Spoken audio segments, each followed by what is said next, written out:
Jangan lupa untuk subscribe, share, dan nyalakan lonceng notifikasinya sebagai bentuk dukungan kamu. Do you see what I see?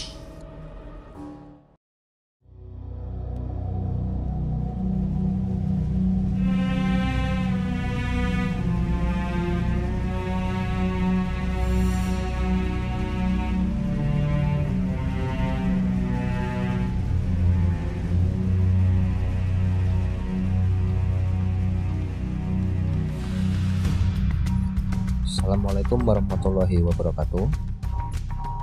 Apa kabar kalian semua penggemar channel podcast Do You See What I See? Perkenalkan, nama saya Adit ya.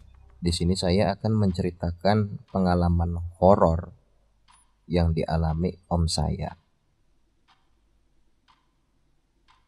Jadi om saya itu bekerja di sebuah perusahaan yang bergerak di bidang pertambangan.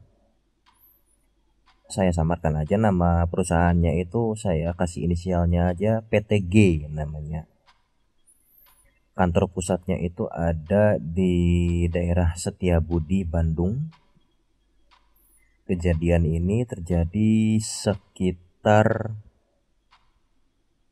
pertengahan 2013 kalau nggak salah. Ya, 2013.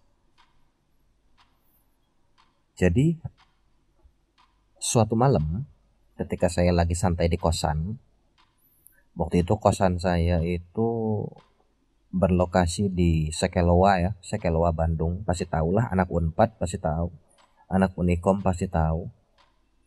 Om saya itu nelpon, kita angkat kan, katanya, kamu ada di kosan nggak? Kamu ada rencana balik nggak? Balik kampung gitu kan? Saya bilang, enggak om. Loh ini libur loh, yakin kamu nggak balik kampung? Saya bilang, enggak, malas balik gitu kan. Lagian kemarin juga baru izin balik tuh darurat, ngurusin apa ya waktu itu, saya lupa. Akhirnya om saya bilang, oke kalau gitu bentar lagi bisa jemput om nggak? Jemput di mana? Kita bilang gitu kan. Ini turun di DU gitu kan, di Pati Ukur. Loh, mau ke sini sekarang? Iya nih gitu. Mau nginep di kosan kamu 6 hari boleh ya katanya. Boleh, saya bilang gitu. Ya udah, mungkin sekitar 45 menit lagi om nyampe nih. Jemput ya gitu kan. Ya namanya kosan daerah Sekeloa pasti tahu ya. Gitu, jalan utamanya itu adalah jalan di Pati Ukur, dan kosannya itu kan di gang, jauh lah dari jalan utama. Jadi saya jemput pakai motor. Singkat cerita, ya saya sudah jemput om saya ajak ke kosan. Saya udah minta izin sama ibu kos saya bilang, Bu ini om saya mungkin sekitar 6 hari nginep di sini karena ada urusan kantor. Ibu sama bapak kos juga ya mengiyakan, mengizinkan, dan akhirnya ya udah nginep di situ. Gitu kan. Nah, selama di kosan ya seperti biasalah. Om saya kan ada lagi tugas dinas luar kota dari cabangnya yang di kantor Jakarta ke pusatnya yang di Bandung untuk mengurusi dokumen apa gitu. Jadi ya pergi pagi, pulang sore, kadang pulang malam gitu. Nah pas besoknya mau selesai, pas besoknya om saya pulang, malamnya itu kita begadang, kita makan-makan kan, karena kebetulan waktu itu juga om gajian gitu kan. Nah, saya tanya, om kenapa sih tugas kantor kok malah di kosan saya gitu kan. Gitu kan, PTG itu perusahaan besar, apa nggak ada mes atau guest house gitu kan. Terus saya juga bilang, bukannya gimana ya, tapi ya penasaran aja, saya bilang gitu kan. Jadi om saya tuh sempet kayak melamun gitu. Akhirnya dia bilang, ya nggak apa-apa lah, biar ada temennya katanya gitu. Loh emang di sana nggak ada temennya? Nah, jadi om saya itu cerita. Jadi sudah 3 atau 4 kali ini dia itu ditugaskan sama atasannya yang di Jakarta untuk ngurusin dokumen ke kantor pusat yang di Bandung. PTG ini memang punya mes tapi khusus untuk yang kerja di Bandung. Sedangkan yang kayak perjalanan dinas, tugas atau luar kota dan lain-lain, terutama yang ke Bandung, itu ditempatkan di guest house-nya dari PTG. Nah, guest house ini apa ya? Dia tuh semacam tempat penginapan untuk tamu, gitu kan, entah tamu dari luar negeri atau tamu dari cabang kantor luar kota dan lain-lain, atau yang seperti om saya ini. Nah, si guest house-nya ini itu bener-bener itu rumah peninggalan Belanda gitu. Yang bagian luarnya catnya cuma diperbaharui aja gitu kan, gitu. Kalau dalamannya ya sudah direnovasi lumayan oke. Nah, si guest house ini terletak mungkin enggak jauh dari kantornya. Guest house-nya ini mungkin jaraknya sekitar 400 atau 550 meter dari kantornya PTG yang di Jalan Setiabudi. Nah, udah guest house-nya ini peninggalan Belanda gitu kan. Terus di halamannya itu ada pohon beringin yang udah gede banget dan rimbun. Ditambah lagi kompleks tempat guest house ini berada itu di kompleks yang bener-bener rimbun. Saking rimbunnya, kalau misalnya kita siang-siang ke sana dan kondisi kebetulan mendung, itu bener, walaupun siang dan mendung tetap gelap, kondisinya gelap, nyeremin lah. Udaranya ya sejuk, memang udaranya enak sejuk, tapi ya nyeremin lah gitu. Nah, si guest house ini punya beberapa cerita menarik ya gitu. Contohnya suka ada penampakan serdadu Belanda bawa senapan gitu kan, kayak patroli di sekitar halaman. Dan di bagian ruang tamu itu ada satu kursi yang kata si bapak penjaga, katakanlah Pak Kuncen, itu jangan dipindahin dan lain sebagainya gitu. Kadang ya orang-orang yang di Gesos tuh tengah malam suka kebangun, ada orang teriak pakai bahasa Belanda, terus suara dor dor gitu, kayak lagi konflik apa perang gitu. Kadang gitu. Kebetulan waktu itu om saya tuh belum ngalamin, sampai akhirnya om saya ngalamin pengalamannya yang unik sendiri. Jadi sebulan sebelum om saya itu nginep di kosan saya, om saya itu juga ya sama, tugasnya sama, disuruh ngurusin dokumen selama 6 hari dan nginep di guest house itu. Guest house-nya itu memang ya interiornya Belanda banget tapi sudah direnovasi. Di guest house itu pada saat itu ada 4 orang termasuk om saya. Yang 3 orang ini menempati kamar yang depan ya, dekat ruang tamu dan ruang santai apa-apa gitu. Sedangkan om saya ini karena memang waktu itu tugasnya dokumennya lumayan rumit dan ya butuh konsentrasi lebih. Jadi om saya tuh butuh situasi yang agak tenang dan sepi. Om saya itu meminta ditempatkan di kamar yang belakang. Setiap kamar itu ada kamar mandi dalamnya. Nah, jadi pas kalau nggak salah malam kelima waktu itu om saya ngalamin. Om saya itu ya karena pengen cepat-cepat selesai lah ya, biar besoknya hari ke-6 itu tinggal laporan dan lain-lain. Om saya itu pas malam kelima itu dia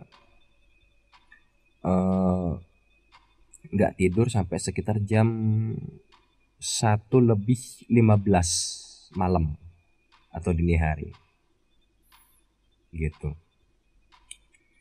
Nah, dia garap lah laporan itu sampai ya karena garap malam gitu, sambil online sambil apa.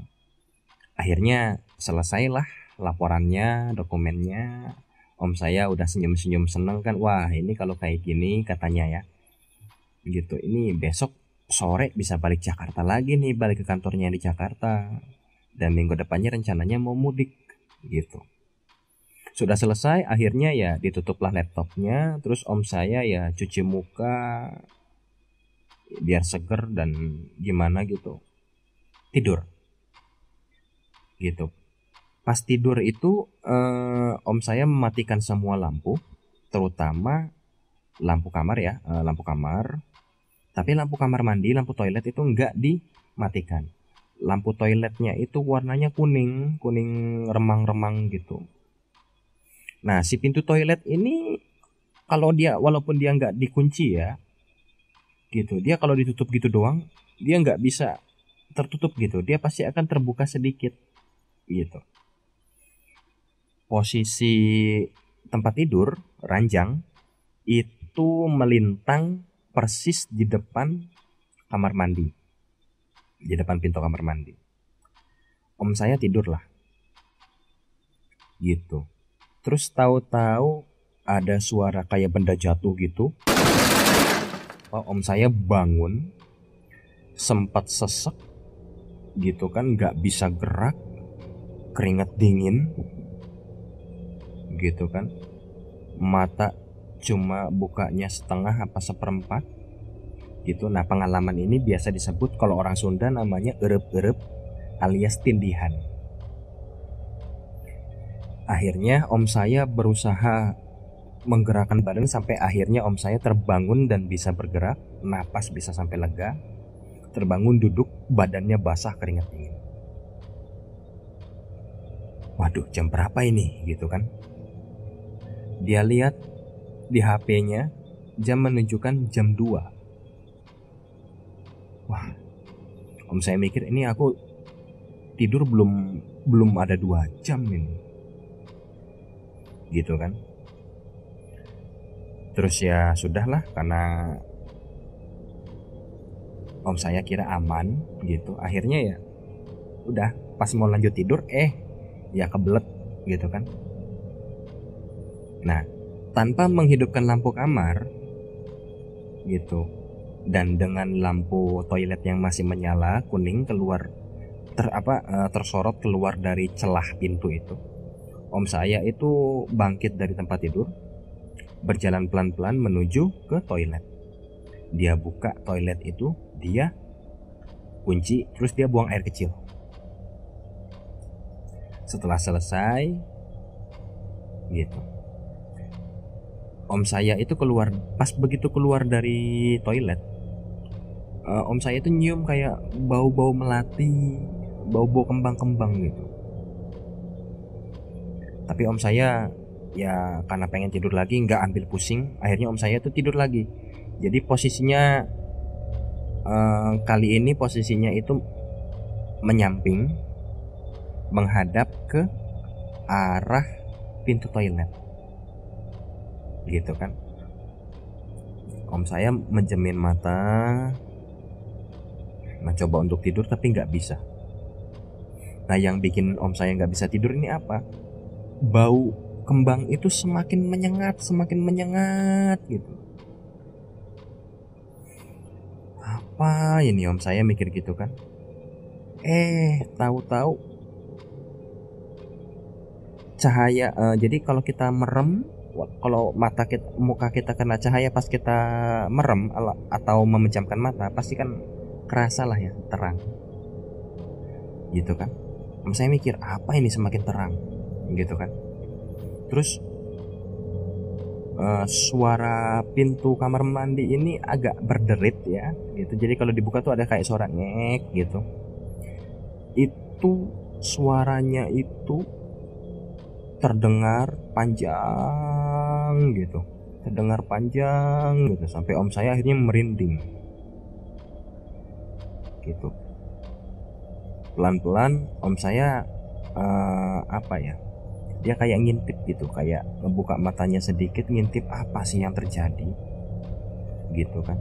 Ngintip, samar-samar dia lihat ada sosok wanita mengenakan pakaiannya warnanya hijau, rambutnya mungkin panjang sebahu. Itu keluar dari toilet dengan posisi dan gerakan yang melata seperti cicak. Melata pelan-pelan, tahu-tahu sep, langsung menuju ke kolong tempat tidur.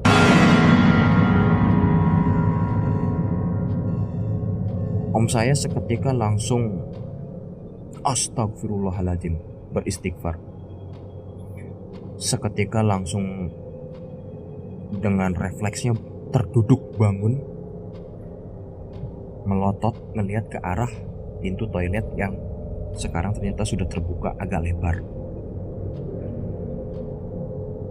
Gitu. Om saya mikir, apaan itu? Tadi mimpi apa ya? Gitu. Om saya tuh keringat dingin lagi. Waduh, ini di kolong tempat tidur gitu kan. Ragu om saya, lihat jangan gitu kan. Di satu sisi ya takut, merinding, serem, tapi di sisi lain penasaran, apa ini gitu kan. Akhirnya ya dengan pelan-pelan om saya tuh ngintip dan akhirnya ngintip lihat ke kolong tempat tidur dengan posisi yang masih di atas tempat tidur. Jadi kepala kita kebalik turun gitu. Nggak ada apa-apa, bersih. Di kolong tempat tidur itu nggak ada apa-apa. Sampai om saya akhirnya bangkit lagi, bernapas lega gitu kan. Tak kira apaan gitu kan. Gitu, mungkin barusan cuma menghayal karena kecapean gitu kan. Dah, om saya tidur lagi dengan posisi menyamping gitu kan. Nah, menyamping tapi masih menghadap ke toilet. Om saya nggak nyaman karena sorot lampu toilet itu kerasa di matanya, itu nggak enak gitu kan. Akhirnya om saya itu berbalik posisi, merubah posisi yang tadinya menyamping menghadap ke pintu toilet jadi menghadap ke dinding, jadi membelakangi pintu toilet gitu. Pas om saya membelakangi pintu toilet, kok ada bau kembang itu, bau melati itu kok semakin kuat gitu. Terus kayak ada seseorang yang tidur sekasur sama om saya.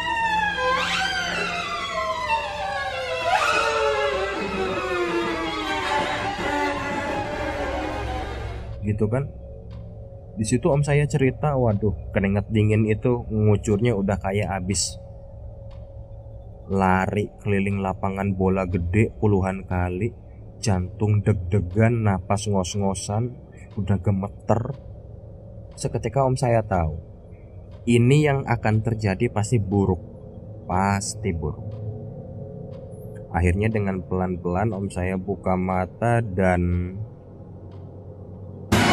ya, terbaring sosok wanita mengenakan baju warna hijau. Mukanya itu kalau dideskripsikan, mukanya itu seperti muka orang biasa, berlinang air mata, wajahnya itu basah dengan air mata gitu, dan mulai mengeluarkan suara tangis gitu kan. Tapi ya bayangkan aja, ketika om saya berbalik membuka mata melihat sosok itu yang jarak antar wajahnya aja hanya sekitar 2 cm 3 cm dari wajah om saya.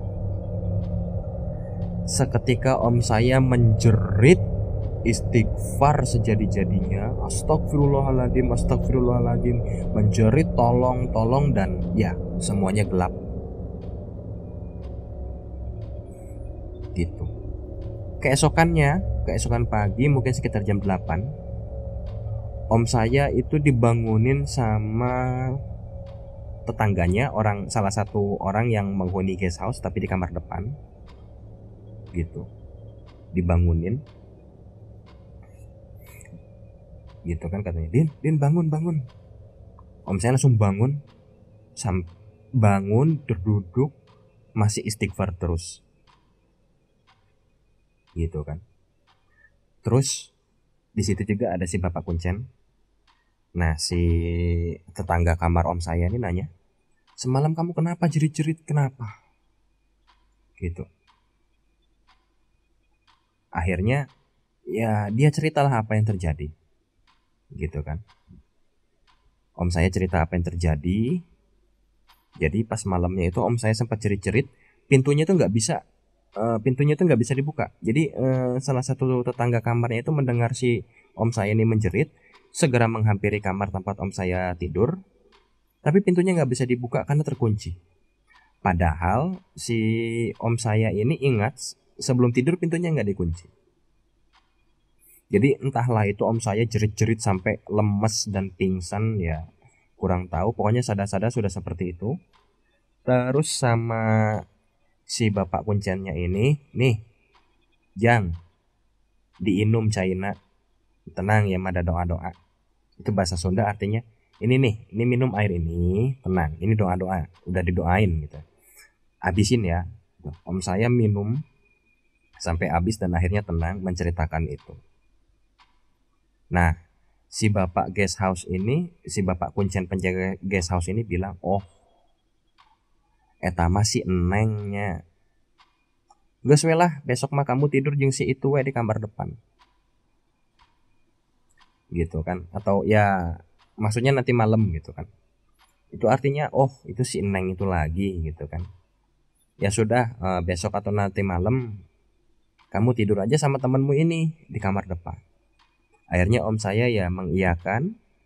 Malamnya setelah selesai pulang kerja om saya tidur sama tetangga kamarnya itu di kamar depan. Dan besoknya pulang. Setelah kejadian itu minggu depannya om saya mudik. Ngomong ke ustadz setempat. Ya masih saudara sih. Didoain gitu kan. Dan ya jadi om saya ini disenengin ya, disukai sama makhluk halus wanita itu. Tapi sama apa ya, orang Sunda tuh bilangnya ajengan gitu kan. Sudah didoakan, sudah ya diobatin lah, bersih dan insya Allah nggak akan ganggu lagi. Tapi ya ketika bulan berikutnya ada tugas, untuk menghindari hal-hal yang tidak diinginkan, akhirnya om saya itu telepon saya dan nginep di kosan saya. Ya itulah pengalaman yang dialami oleh om saya. Sebenarnya masih banyak sih pengalaman, tidak hanya dari yang dialami oleh om saya, tapi dialami oleh saya sendiri juga ada. Tapi mungkin akan saya ceritakan di lain waktu. Dan untuk sementara ini ceritanya adalah pengalaman om saya ini. Oke, terima kasih. Sekian dulu cerita saya. Mudah-mudahan kalian suka dan assalamualaikum warahmatullahi wabarakatuh.